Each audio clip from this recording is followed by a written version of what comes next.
Mean age was 58 years, and 7 cases of 16 cases are poor grade SH patients with WFNS grading 4 or 5. Management policy of BBA is early surgical repair, so surgery was performed within 24 hours after onset. But the patient referred to a hospital during the peak period of vasospasm or those with a detected lesion in the initial angiography, the surgery will be postponed. In the surgery, after ECRA and anastomosis was completed, IC was trapped between ophthalmic artery and posterior communicating artery under temporary cervical ICL clamp, and aortic graft opened. The proximal clip is placed just distal to ophthalmic artery, and distal clip is placed just proximal to pecum artery. And to do so, the blood flow of anterocoroidal artery, retrograde blood flow of anterocoroidal artery are surely preserved. And in all cases, total devascularization of the aneurysm and good patency of bypass were confirmed by ICG. The surgery was performed by 4 cerebrovascular surgeons, divided into 3 teams, 2 for craniotomy and 1 for harvest of RA, and 1 for cervical exposure. This is demographics and characteristics of all cases. The timing of the surgery. The 11 patients are performed in early setting within 24 hours.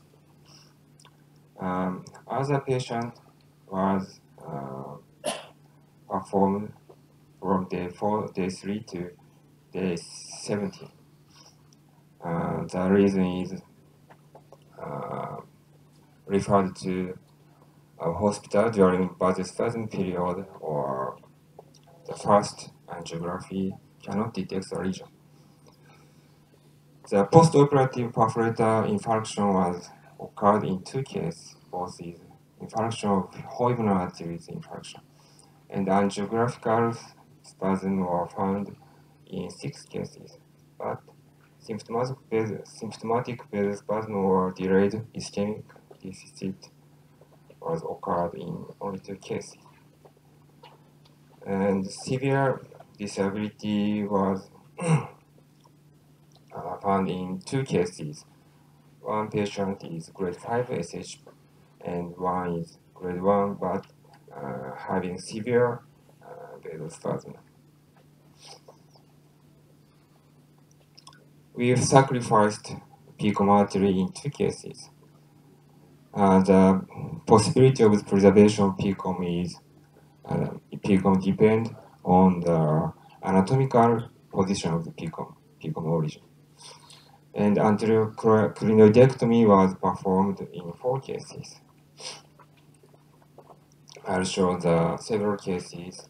This is 66 male with grade 4 SH. The surgery was performed on day 0. This is a lesion. The slightly lateral side, the lesion was found.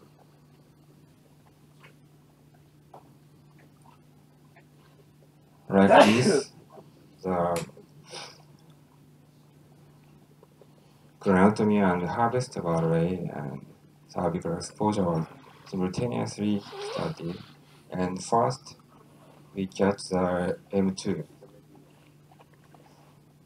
After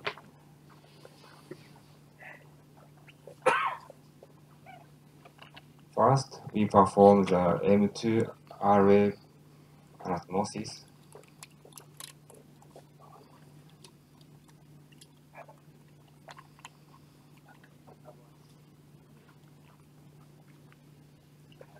And this time point, the lesion is not exposed. And next, the the EC-RA anastomosis is performed.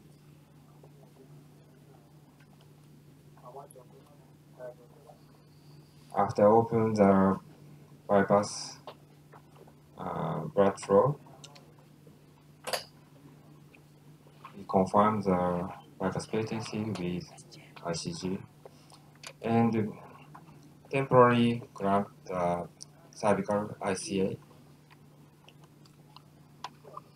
We expose the region as possible as clearly because we apply the clip just proximal to the picomotive like this, and proximal clip are placed just distal to the ophthalmic artery. Finally, we perform ICG angiography again.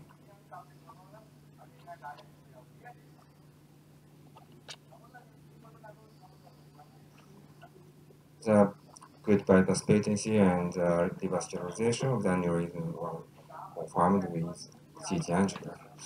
Next case is grade 2SH patients. The surgery performed on day 1 in early setting. This is a lesion, typical BBA.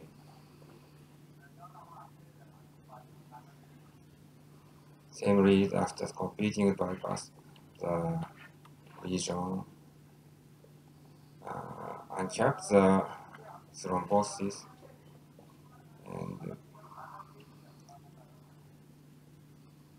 confirmed fecal artery blood flow, bypass patency, and devascularization of the aneurysm. Next case is 42 male with grade 3SH. He was referred to a hospital on day 5. This is the initial CT angiography.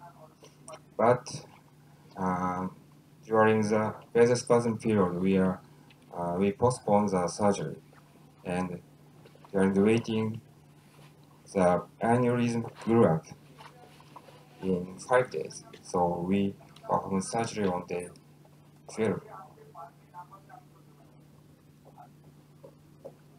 This is a lesion.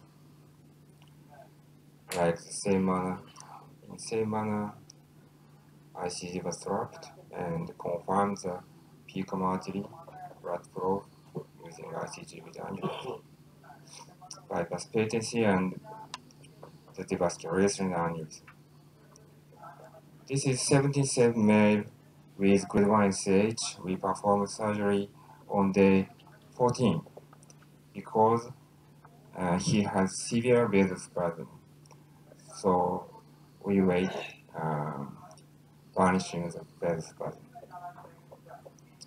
This region has strong dissecting features. So first, we perform ICG video angiography and confirm the length of the region. And in the same manner, we tracked ICA and confirmed the fecal arteries blood flow.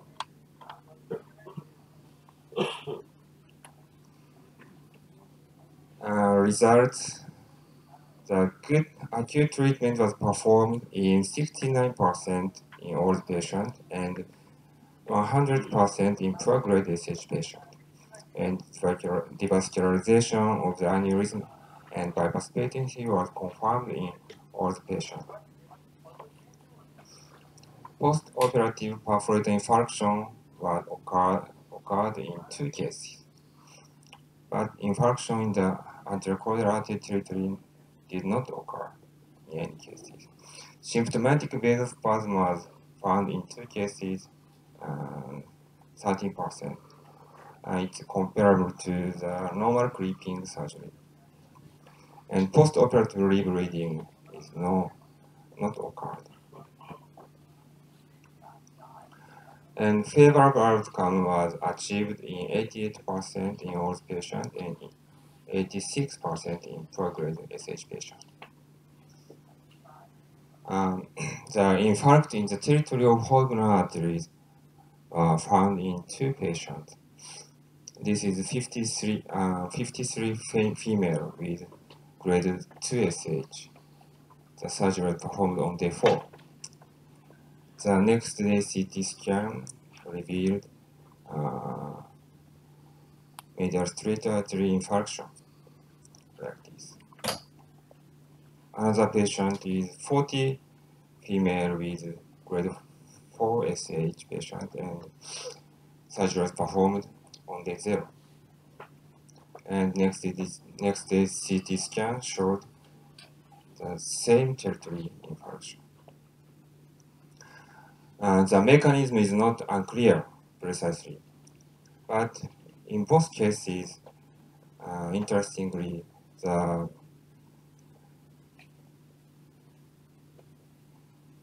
contralateral perioperative angiogram showed the double filling of MCA and ACA. So we speculate the altered hemodynamics around this region may affect that infarction, but precise mechanism is not clear. In summary, favorable mid-term outcome was achieved in most of the patients who underwent acute surgery with this strategy, and the occurrence rate of delayed cerebral vasospasm is equivalent to that in usual creeping patients. Infarction in the anterior choroidal artery territory was not occurred, but attention should be paid to the post-operative infarction in the territory of pulmonary artery. So I conclude, early surgery with the high-flow bypass followed by ICA trapping is a safe and effective treatment with favorable midterm outcome for patients with ruptured BBA, even in high-grade SAH. Thank you for your attention. Thank you very much, Kikawa. So we have the lights on, please, and may I request Professor Kikawa and Sanada to come over and then take the questions from here, if you don't mind, Professor Sanada and Professor. So I request the audience, I think they can come here and